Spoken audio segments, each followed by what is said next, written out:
500 సంవత్సరాల నిరీక్షణ, అయోధ్యలో బాలరాముడు ప్రతిష్ట చూసిన ఈ తరం మనమందరం కూడా అదృష్టవంతులం, పూర్వజన్మం సుకృతం చేసుకుంటేనే ఆ కార్యక్రమాన్ని చూడడం జరిగింది. మనం ఈనాటి కార్యక్రమానికి తెలంగాణ రాష్ట్ర మహాసభ అధ్యక్షులు గౌరవనీయులు పెద్దలు మరియు సభాధ్యక్షులు అమరావతి లక్ష్మణ్ గారికి,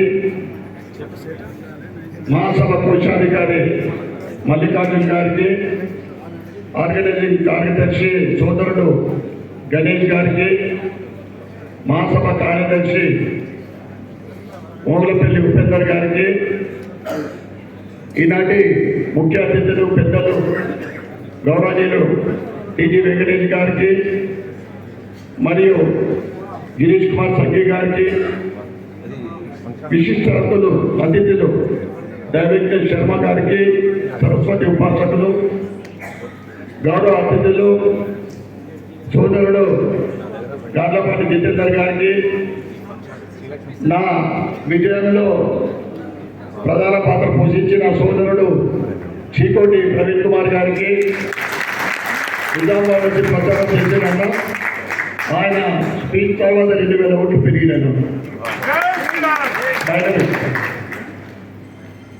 అదేవిధంగా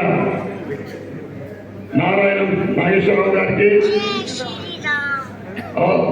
స్థానిక కార్పొరేటర్ సోదరుడు రంగా వెంకట నరసింహారావు గారికి, చింతల రవికుమార్ గారికి, సోదరిమణి ఉపల శారదా గారికి, యువన సంఘం అధ్యక్షులు సోదరుడు ఇరుకుల రామకృష్ణ గారికి, ప్రోగ్రామ్ చైర్మన్ తాడపల్లి వెంకటేశ్వర గారికి, ప్రోగ్రామ్ కన్వీనర్ అర్థం లక్ష్మయ్య గారికి, ప్రోగ్రామ్ కన్వీనర్ బిల్లకత్తి కిరణ్ కుమార్ గారికి, వేదిక మీద ఉన్న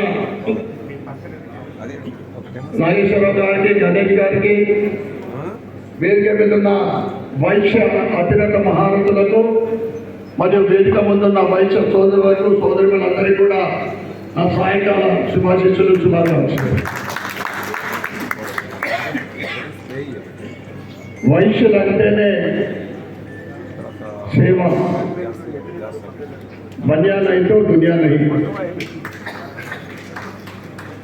బడైనా గుడైనా ఏ సేవా కార్యక్రమైనా అన్నదాన సత్రాలైనా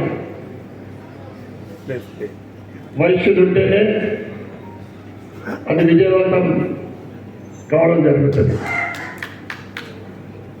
అదేవిధంగా హిందూ ధర్మ రక్షకులుగా, సమాజ సేవకులుగా వైశ్యులంటే ఒక ప్రత్యేకమైన స్థానం. అనేక తరాల నుండి హిందూ ధర్మం పట్ల అభిమానం, హిందూ ధర్మాన్ని ఆచరిస్తూ ముందు వరుసలో బ్రాహ్మణులతో పాటు తర్వాత ఎవరంటారంటే వైశ్యులే. వైశ్యులలో కూడా చాలా మంది పేదలు ఉన్నారు. కానీ ఇండిపెండెన్స్ వచ్చిన తర్వాత ఏ రాజకీయ పార్టీ కానీ, ఏ నాయకుడు కానీ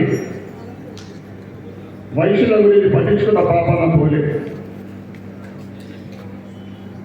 గత 10 సంవత్సరాల నుండి కేంద్రంలో